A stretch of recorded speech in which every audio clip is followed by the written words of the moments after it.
Bitawan niyo si tatay at paiikutin ko kayo, sigaw ng bata sa gitna ng korte. Sumiklab ang tawanan. Isang hukom na paraplegiko, isang inosenteng bata, isang inosenteng ama na sinentensyahan. Walang sinuman ang nag-akala na ang mga salitang iyon ay magbabago ng lahat at ang imposible ay malapit ng mangyari. Ang katahimikan sa mataas na silid ng korte ay ganap ng humiwalay nang itulak ni Isay Cruz ang dobleng pinto ng buong lakas. Ang kalansing ay umalingaw-ngaw na parang isang sigaw ng digmaan. 200 pares ng mata ang napalingon sa pasukan, kung saan isang batang babae na may gusot na uniforme ng paaralan at tuyong luha sa pisngi ay lumakad ng may determinadong hakbang patungo sa bangko. Kaayusan, kaayusan sa silid. Ang hukom Rodrigo Reyes ay kumatok sa mazo, gabel, laban sa mesa. Ang kanyang wheelchair ay bahagyang umingit habang yumuyuko siya pasulong.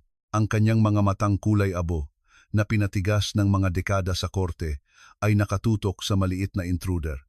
Sino ang nagpahintulot sa isang menor de edad na pumasok sa gitna ng pagdinig? Walang sumagot. Ang mga guwardiya ay nagtinginan, naguguluhan.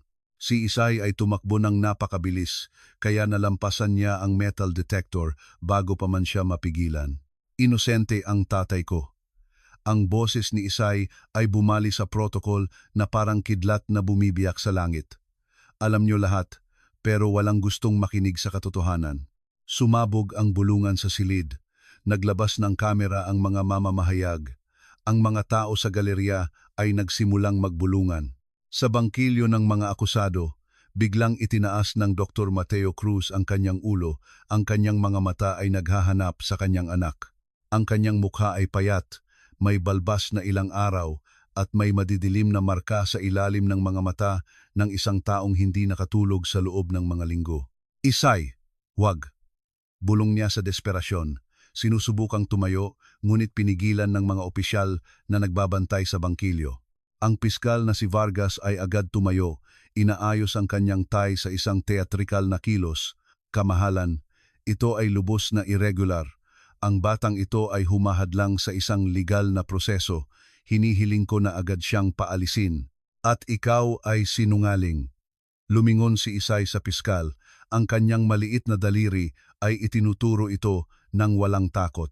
Alam mong hindi pumatay ng tao ang tatay ko. Binago mo ang ebidensya. Sumabog ang korte. Ang mazo ng hukom ay kumatok ng 1, 2, 3 beses. Katahimikan, mga guwardiya. Alisin agad ang menor de edad. 2 opisyal ng seguridad ang lumapit kay Isay, ngunit mas mabilis siya. Tumakbo siya diretso sa estrado ng hukom. Iniiwasan ang mga kamay na sumusubok humuli sa kanya. Ang kanyang maliit na katawan ay dumulas sa pagitan ng mga upuan ng mga abogado na parang isang may determinasyong anino. Ang tatay ko ay nagligtas ng buhay sa buong buhay niya. Siya ang pinakamahusay na sirujano sa Philippine General Hospital. Nag-oopera siya ng mga bata nang hindi naniningil, tumutulong sa lahat. Bata, unawain mo na ito ay isang hukuman ng katarungan. Sinabi ni Hukom Reyes sa kontroladong ngunit matatag na boses. Ang kanyang mga kamay ay humihigpit sa armrests ng kanyang wheelchair. Ang emosyon ay hindi nagbabago ng mga katotohanan.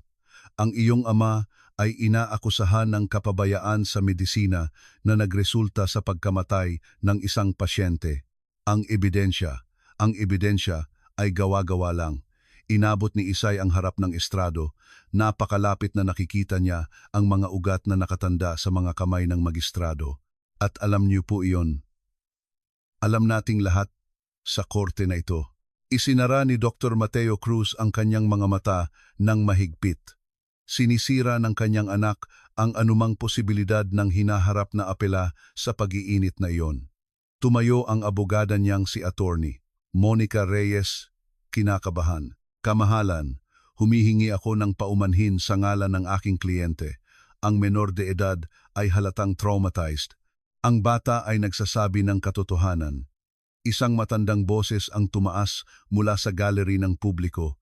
Isang babaeng may tungkod ang dahan-dahang tumayo. Nasa ospital ako noong gabi ng insidente. Ginawa ni Dr. Cruz ang lahat ng makakaya niya para iligtas ang lalaking iyon. Ginang, umupo ka kaagad o ikaw ay papalabasin.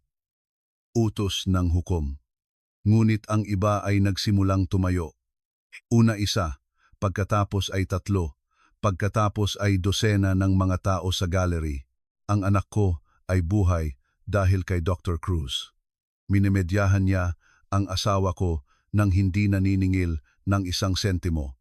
Ang lalaking iyon ay bayani, hindi kriminal. Ang mazo ay tumama ng galit. Ang mga gwardiya ay tumakbo patungo sa gallery habang ang kaguluhan ay sumasakop sa korte.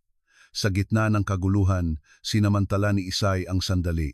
Umakyat siya sa mga baitang ng estrado bago pa man siya mapigilan ng sinuman at tumayo ng diretso sa harap ng wheelchair ng Hukom Reyes. Hukom, ang kanyang boses ngayon ay mas mababa, ngunit bawat salita ay humiwa sa hangin na parang matalas na kutsilyo. Ang nanay ko ay namatay ilang taon na ang nakalipas. Ang tatay ko ang tanging meron ako. Kung hahatulan niyo siya ngayon, sisirain niyo ang isang inosenteng pamilya. Tinitigan ni Hukom Reyes ang bata sa kanyang harapan. Sa isang sandali, may kumislap sa kanyang mga matang kulay abo, isang bagay na tila sakit o marahil pagkilala, ngunit ang kanyang mukha ay muling tumigas. Bata, ang hustisya ay hindi nakabatay sa damdamin. Ito ay nakabatay sa mga katotohanan at ebidensya. At ang ebidensya laban sa iyong ama ay ebidensya. Pinutol siya ni Isay. Ang kanyang boses ay tumaas muli. Nagsasalita kayo tungkol sa ebidensya, gayong ang sarili ninyong anak ay nailigtas ng tatay ko? Ang buong korte ay nanigas. Walang bulungan, walang galaw. Lahat ng mata ay tumingin sa hukom, na ang ekspresyon ay biglang nagbago. Ang kanyang mga buko ay naging puti sa paghigpit sa armrests. Ano? Ano ang sinabi mo? Ang kanyang boses ay lumabas bilang isang mahina at magaspang na bulong. Ang inyong anak, kamahalan. Si Isay ay humakbang papalapit, humawak ng nakatuping papel mula sa kanyang uniforme ng paaralan. Ibinigay niya ito sa mesa ng hukom. Noong bata pa siya, nagkaaksidente. Sabi ng mga doktor hindi siya mabubuhay, pero inoperahan siya ng tatay ko ng 11 oras na sunod-sunod. Walang pahinga. Hindi sumuko. Iniligtas niya ang buhay niya. Namutla si Piskal Vargas. Si Attorney Reyes ay tumingin kay Isay na may malalaking mata. Hindi alam kung saan nakuha ng bata ang impormasyong iyon. Si Dr. Mateo Cruz mula sa bangkilyo ay umiling. Alam na ang kanyang anak ay lumampas na sa isang mapanganib na linya. Hindi iyan mahalaga sa kaso na ito. Nagutal si Hukom Reyes, ngunit nawala ang kanyang autoridad sa boses. Hindi niyo pwede. Hindi kayo pwedeng maging patas. Lumapit si Isay ng isang hakbang. Hindi niyo kayang tingnan ang tunay na ebidensya. Nagpaparusa kayo sa lalaking nagbalik sa inyo ng inyong anak at ngayon ay paparusahan niyo siya sa isang bagay na hindi niya ginawa. Bata, tumigil ka na ngayon. Itinaas ni Hukom Reyes ang kanyang kamay. Ang kanyang mukha ay namumula. Desakato sa korte. Mga guwardiya. Ngunit si Isay ay nakalayo na ng husto para huminto. Sa kanyang isip ng bata, iisa lamang ang paraan upang maunawaan ng taong ito, isang paraan upang basagin ang hadlang ng kawalang pakialam na naghihiwalay sa makapangyarihan sa mga walang kalaban-laban. Tiningnan niya ang wheelchair, tiningnan ang mga mata ng hukom at pagkatapos ay binigkas ang mga salitang magbabago ng lahat. Bitawan niyo si tatay at paiikutin ko kayo. Ang katahimikan na sumunod ay ganap, napakakapal na parang pwedeng hiwain ng kutsilyo, at pagkatapos na para bang may nagbukas ng dam, sumiklab ang tawanan sa buong silid. Ang mga abogado ay tumatawa, ang mga mamamahayag ay tumatawa, ang publiko ay tumatawa, kahit ang mga guwardiya ay nagpapalitan ng mga hindi kapani-paniwalang ngiti. Isang maliit na batang babae ang nangako na paiikutin ang hukom na matagal nang paralisado. Ito ay katawa-tawa, ito ay pambata, ito ay imposible. Narinig niyo ba iyon? Isang mamamahayag ang bumulong sa kanyang kasamahan sa gitna ng pagtawa. Papalakarin niya ang hukom. Ito ay front page na material. Kawawang bata, desperado na, komento ng isang babae sa gallery. Ang Piskal Vargas ay pinahintulutan ang kanyang sarili ng isang malupit na ngiti. Kamahalan. Sa tingin ko, ang eksenang ito ay perpektong nagpapakita ng hindi matatag na kalagayan ng isip na pumapalibot sa pamilya ng akusado. Hinihiling ko na ito ay isaalang-alang sa sentensya, kahit si Attorney Reyes ay pumikit sa pagkadismaya. Ang kanyang kaso, na mahina na, ay naging isang katatawanan sa mata ng korte, ngunit si Isay ay hindi umatras, hindi umiyak, hindi nagpababa ng tingin. Hindi niyo ako pinaniniwalaan, sabi niya ng simple, direktang nakatingin sa mata ni Hukom Reyes. Lahat kayo ay tumatawa, ngunit may alam akong hindi niyo alam. At ano iyon, bata? Tanong ng hukom sa pagod na boses. Ang pasensya ay naubos na. Ano ang alam mo na hindi namin alam sa taon ng karanasan? Yumuko si Isay. Napakalapit na tanging ang hukom lamang ang malinaw na makaririnig sa kanya. Alam kong nakakalakad kayo. Ang mga salita ay bumagsak na parang isang tahimik na bomba. Ang mukha ni Hukom Rodrigo Reyes ay ganap na nagbago. Nawala ang kulay sa kanyang balat. Ang kanyang mga kamay ay nagsimulang manginig nang nakikita. Ang kanyang mga mata ay lumaki sa pinaghalong shock, takot at isang bagay pa. Isang bagay na tila purong sindak. Ano? Ano ang sinabi mo? Ang kanyang boses ay lumabas na halos hindi marinig. Nakakalakad kayo. Inulit ni Isay. Sa pagkakataong ito, sapat na malakas para marinig ng mga abogado na pinakamalapit. At pwede ko itong patunayan. Ang korte, na ilang sandali lang ang nakalipas ay sumabog sa tawanan, ngayon ay nagpapanatili ng isang sepulkral na katahimikan. May isang bagay sa tono ng bata, isang bagay sa reaksyon ng hukom ang nagpabago sa kapaligiran ng lubusan. Si Piskal Vargas ay tumalon. Kamahalan, ito ay kalokohan. Ang bata ay nag-iimbento ng mga akusasyon na walang batayan. Hinihiling ko na siya ay paalisin at iproseso para sa contempt. Ngunit si Hukom Reyes ay hindi sumagot. Nakatitig siya kay Isay na parabang nakakakita ng multo. Ang kanyang mga labi ay gumagalaw ng walang tunog na lumalabas. Ang pawis ay nagsimulang mabuo sa kanyang noo. Kamahalan, ayos lang po ba kayo? Naglakas loob na magsalita si Attorney Reyes. Si Isay ay humakbang palapit, kumuha ng isa pang bagay mula sa bulsa ng kanyang uniforme, isang maliit, naninilaw na sobre. Inilagay niya ito sa mesa ng hukom gamit ang matatag na kamay. Ito, sabi niya sa malinaw na boses, ay isang liham na hindi kailanman nais ipakita ng tatay ko. Sinabi niya sa akin na sagrado ang mga sikreto ng pasyente pero hindi ako doktor. At ang tatay ko ay malapit ng makulong dahil sa isang bagay na hindi niya ginawa. Tiningnan ng hukom ang sobre na parang isang ahas na nakakalasong ahas. Hindi niya ito hinawakan, hindi niya binuksan, ngunit nakikita ng lahat sa silid na kinikilala niya ang sobre na iyon. Ano iyan? Sigaw ng piskal, umuusad patungo sa estrado. Ito ang katotohanan, sagot ni Isay. Lumingon upang harapin ang buong silid. Itinago ng tatay ko ang sikretong ito sa loob ng maraming taon, ngunit kung sisirain niyo ang kanyang buhay batay sa mga kasinungalingan, isasalba ko ang buhay niya sa pagsasabi ng katotohanan. Tiningnan niya muli ang hukom na ngayon ay nanginginig ng nakikita. Naglalaman ang sobre na iyan ng mga medical record na nagpapatunay na ang inyong paralysis ay hindi totoo. Naglalaman ito ng mga pag-aaral na ipinakita sa akin ng tatay ko na nagsasabing sa tamang paggamot ay maaari kayong muling maglakad. Naunawaan ni Attorney Reyes ang huling bahagi ng sinabi ni Isay at ang kanyang mga mata ay lumaki sa pagkamangha. Iyan ay imposible. Bakit hindi niyo sinabi sa akin, hukom? Ang boses ni Isay ay lumakas muli dahil kung malalaman ng mundo na hindi totoo ang inyong paralysis, na ang mga tao na ginugol ninyo sa upuang ito ay hindi ganap na pisikal. Mawawala ang inyong reputasyon. Mawawala ang inyong trabaho. Huwag kang manghimasok sa buhay ko. Hukom Reyes ay sumigaw. Nagbigay ang Dr. Cruz ng isang pagkakataon sa aking anak na mabuhay at bilang kapalit, ipinangako kong mananatiling tahimik tungkol sa aking kondisyon. Upang protektahan siya at protektahan ang aking pamilya, sinaktan ko ang isang inosenteng tao. Si Solis ay lumabas mula sa likuran ng madla. At ngayon, hukom, narito ang tanong.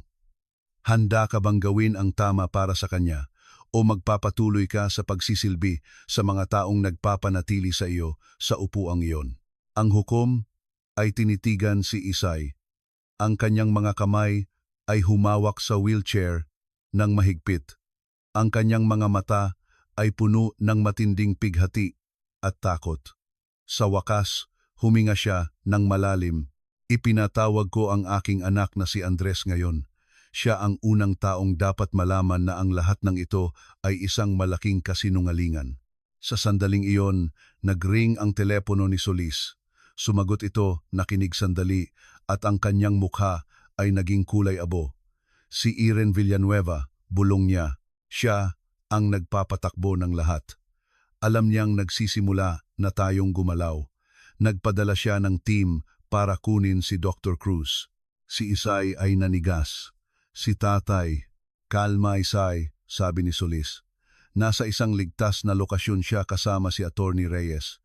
Pero mayroon tayong 30 minuto bago nila malaman ang lokasyon. Kailangan nating ilabas ang lahat ng ebidensya ngayon. Torres, handa na ba ang lahat? Ang Dr. Torres, na nasa likuran kasama si Aling Teresa, ay tumango. Ang live stream ay nakaset up. Ang mga mamamahayag na pinagkakatiwalaan natin ay nakalagay na. Kung makakapagsalita si Hukom Reyes bago siya makuha ni Villanueva, tapos na sila. Si Hukom Reyes ay tumayo, hindi na sa tulong ng kanyang armrests, kundi sa tulong ng kanyang sariling mga binti, kahit nanginginig. Gagawin ko ang tama. Para sa anak ko at para sa inyong ama, Isay. Sa sumunod na oras, isang napakalaking paglalahad ang naganap sa Hall of Justice. Si Hukom Reyes, na nakatayo sa likod ng estrado, ay nagpaliwanag sa bansa kung paano siya ginamit ng Santos Agrochem upang patahimikin ang Dr. Mateo Cruz, matapos niyang matuklasan ang tungkol sa mga defective na gamot na nagdulot ng pagkamatay ng pasyente. Hindi ito tungkol sa pagpapabuti ng kalidad ng gamot. Ito ay tungkol sa pagtatago ng mga kaso ng pagkalason na dulot ng pagbabawas sa gastos. Si Dr. Mateo Cruz, na lihim na dinala sa isang silid sa tabi ng korte, ay nakakonekta sa big screen at tinitigan ang kanyang anak. Dr. Cruz, tanong ni Hukom Reyes, nakita niyo ba ang mga irregularidad sa paggamot ni Ricardo Mendez? Oo, sagot ni Mateo. Ang kanyang mukha ay malungkot. Pero nang makita ko ang koneksyon niya sa pamilya niyo, pinili kong manahimik. Naisip kong ang pagbabago ng inyong buhay ay mas mahalaga kaysa sa aking profesional na reputasyon.